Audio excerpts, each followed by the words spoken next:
Boa tarde a todos. Estamos iniciando a leitura de mais um item do capítulo 24 do Livro dos Médiuns,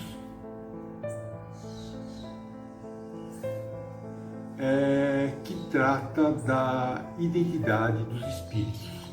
E neste item de hoje, o 268, faremos a leitura do primeiro ao quinto subitens. Ele fala da natureza dos espíritos. Antes de começar a leitura, vamos tentar entender um pouco o que seja essa natureza humana que compõe os seres humanos, tanto encarnados quanto desencarnados. Essa natureza humana faz referência ao conjunto de traços próprios de cada ser humano, e que inclui as maneiras de pensar, sentir ou agir de cada ser humano individualmente, independente da sua cultura. Às vezes, nos deparamos com uma forma tão diferente de pensar, sentir ou agir das pessoas ao nosso redor, vizinhos, parentes e mesmo filhos e cônjuges. Nós nos surpreendemos e chegamos a pensar se eles ou nós não somos seres deste mesmo planeta. Tamanha diversidade. Nossos antepassados deviam achar que a natureza celeste, conjunto dos astros, o Sol, a Lua, as estrelas, os cometas, pareciam brilhar e se movimentar, cada qual de um jeito particular, sem nenhuma ordem, um verdadeiro caos. Até que Newton conseguiu perceber uma ordem e uma regularidade geométrica nas suas órbitas, tudo funcionando e evoluindo direitinho como se fosse um grande relógio. Da mesma forma, se procurarmos entender a natureza humana através dos olhos do amor, dos olhos de Deus, veremos que cada um pensa, sente e age de forma própria, mas está procurando evoluir dentro de suas possibilidades, dentro de sua compreensão e no seu tempo. Ao estudarmos com Kardec a natureza dos espíritos, veremos que estamos estudando também a natureza humana, a nossa natureza, as imensas nuances de saber e de moralidade, tanto daqueles que ainda se encontram mais influenciados pela matéria, quanto dos que já se despojaram das impurezas e nos quais já prevalece a perfeição do espírito. Então vamos ao primeiro subitem. Por quais sinais podemos reconhecer a superioridade ou a inferioridade dos espíritos?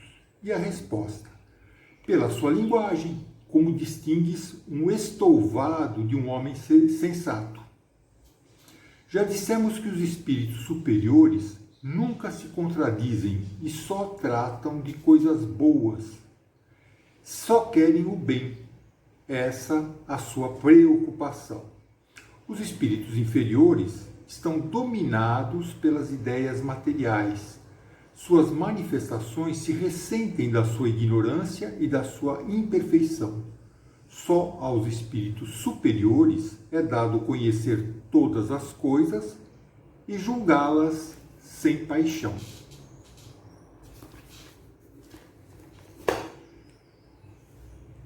Já vimos que nem sempre a inteligência e a moral andam juntas. Um espírito pode ser bom e afável e ter conhecimentos limitados. Outro pode ser inteligente e instruído e ser muito inferior em moralidade. Se sua linguagem, o que ele diz ou escreve, transparece bondade, benignidade, benevolência, obviamente não é um espírito inferior, mas nada garante que seja inteligente. Por outro lado, a inteligência e a instrução também não garantem a moralidade do espírito, como no caso dos pseudo-sábios, cujos vastos conhecimentos estão impregnados de presunção, orgulho, dos quais ainda não puderam se despojar. Segundo subitem, segundo item, né? O item é 268, segundo subitem. O conhecimento científico de um espírito é sempre uma prova de sua elevação? Resposta: não. Porque se ainda estiver sob a influência da matéria, pode ter os vossos vícios e preconceitos. Há pessoas que são, no vosso mundo, excessivamente invejosas e orgulhosas. Pensas que ao deixá-lo perdem esses defeitos? Resta-lhes, depois que partem daí, principalmente as que alimentaram fortes paixões, uma espécie de atmosfera que as envolve e conserva todas essas coisas más. Esses espíritos semi-imperfeitos, olha que interessante essa palavra, espíritos semi-imperfeitos, são mais temíveis que os espíritos maus, porque na sua maioria juntam a astúcia e o orgulho à inteligência. Pelo seu pretenso saber, eles se impõem às pessoas simples e ignorantes que aceitam sem exame as suas teorias absurdas e mentirosas. Embora essas teorias não possam prevalecer contra a verdade, não deixam de produzir um mal momentâneo, porque entravam a marcha do espiritismo. E porque os médiuns se enganam ingenuamente quanto ao mérito das comunicações que recebem. Este o ponto que requer grande estudo de parte dos espíritas esclarecidos e dos médiuns. Para distinguir o verdadeiro do falso, é que devemos convergir toda a nossa atenção. Espíritos semi-imperfeitos. Em toda a codificação espírita, este termo se encontra apenas nesta questão e parece designar a classe dos espíritos pseudo-sábios, que está praticamente no topo da terceira ordem, mas que ainda não possui todos os méritos para adentrar a segunda ordem, a dos bons espíritos. Sabe aqueles professores que pararam no tempo? Têm sólidos conhecimentos, um tanto arcaicos, desatualizados, muitas vezes ultrapassados na sua área de atuação, mas que os transmitem de forma elegante, caprichada e excessivamente empolada, orgulhosa, e que não admitem ser contrariados. Os alunos menos dedicados e sem um senso crítico podem, por um tempo, admitir esses ensinamentos ultrapassados como normas correntes atuais, embora já não seja mais assim. Com o tempo, todos irão perceber que essas teorias não são a expressão da realidade vigente, mas até então elas entravaram, prejudicaram a marcha do aprendizado. Da mesma forma, as teorias viciadas de espíritos pseudo-sábios, suas ideias empoeiradas, cristalizadas num tempo passado, frearam, prejudicaram e continuam muitas vezes prejudicando a marcha do progresso do espiritismo. Terceiro subitem. Muitos espíritos protetores se apresentam com nomes de santos ou de personagens conhecidos. O que devemos pensar disso? Resposta: todos os nomes de santos e de personagens conhecidos não bastariam para designar o protetor de cada criatura. São poucos os espíritos de nomes conhecidos na Terra. É por isso que quase sempre não dão os seus nomes, mas, na maioria das vezes, quereis um nome. Então, para vos satisfazer, eles usam o de um homem que conheceis e que respeitais. O nome em si não tem nenhum significado. Muitas vezes é o próprio médium, intencionalmente ou involuntariamente, que escolhe um nome simbólico que lhe agrada para identificar o espírito manifestado ou que ainda vai se manifestar, né? Na maioria das vezes, o médium quer um nome.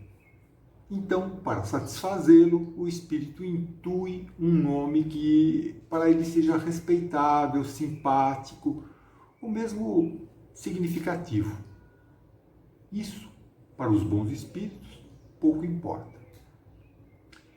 E aqui Kardec fala também a respeito dos espíritos protetores. Espírito protetor, espírito amigo, espírito familiar, espírito simpático, guia espiritual, mentor espiritual, anjo da guarda. As denominações para esse espírito que nos acompanha durante a trajetória da vida material são as mais variadas. Na codificação não aparece a palavra mentor, né? Mas podemos entender que o espírito protetor de cada criatura como sendo um irmão mais experiente a orientar o menos experiente na caminhada e que usa um nome emprestado apenas para satisfazer o nosso desejo. E vamos ao subitem 4. Esse empréstimo de nome não pode ser considerado uma fraude? E a resposta dos espíritos: seria fraude, se feito por um espírito mau que desejasse enganar. Mas sendo para o bem, Deus permite que se faça entre os espíritos da mesma ordem, pois entre eles existe solidariedade e similitude de pensamentos. Até mesmo no nosso Código Penal, o Código Penal brasileiro, também é como os espíritos disseram.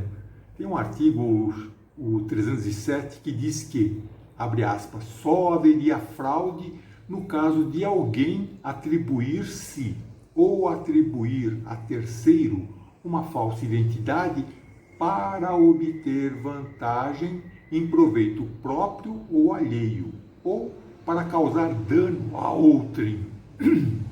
Ou seja, com o intuito de lesar, ludibriar ou enganar alguém. Não havendo isso, não há fraude.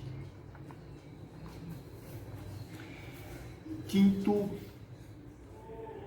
e último subitem. Assim, quando o espírito protetor se apresenta como São Paulo, por exemplo, não é certo que seja o espírito ou a alma do apóstolo desse nome? De maneira alguma. Pois encontram-se milhares de pessoas às quais disseram que tem São Paulo como anjo guardião ou outro santo. Mas que importa se o espírito que vos protege é da mesma elevação do apóstolo Paulo? Já vos disse, precisais de um nome, e eles se servem de um para que o chameis e o reconheçais. É como fazeis com os nomes de batismo, para vos distinguir dos demais membros da família. Eles podem também tomar os nomes dos arcanjos, Rafael, Miguel, etc., sem que isso traga consequências. Aliás, quanto mais um espírito é elevado, mais se multiplica o seu poder de irradiação. Sabei que um espírito protetor de ordem superior pode tutelar centenas de encarnados. Entre vós na terra tendes os notários. Notário é o tabelião, né? O escrivão, que se encarregam dos negócios de 100 ou 200 famílias. Por que haveríamos de ser menos aptos, espiritualmente falando, na direção moral dos homens, do que aqueles na direção material de seus interesses? Irradiação. Irradiação é o termo espírita para o chamado fenômeno da ubiquidade, que seria a capacidade de um espírito se dividir e estar em vários lugares ao mesmo tempo. Só que o espírito não se divide para estar em dois lugares diferentes. Ele irradia-se como o sol, como a luz, para os diversos lados, e pode assim manifestar-se em muitos pontos sem se haver fracionado. Quanto mais evoluído for o espírito, maior será seu poder de irradiação, mais potente será seu dom de ubiquidade relativa. Na Sociedade Parisiense de Estudos Espíritas, o espírito Channing comparou um espírito a um aeróstato, um dirigível que se eleva pouco a pouco nos ares, aquele antigo Zeppelin, né? Aqueles dirigíveis que vai se elevando devagarinho. Enquanto ele rasteja na terra, só os que estão dentro de um pequeno círculo o podem perceber. À medida que ele vai se elevando, o círculo se alarga e, em chegando a uma certa altura, se torna visível a uma infinidade de pessoas. Outro exemplo rudimentar são as videoconferências, onde a imagem de diversos participantes chega aos mais distantes lugares em tempo real, onde se pode ver e conversar uns com os outros. E aí, terminamos a leitura do item 268, subitens 1º ao 5º. Na próxima semana, se Deus permitir, continuaremos a leitura do item 268, subitens 6º ao 9º. Que a paz de Jesus continue com todos nós, agora e sempre.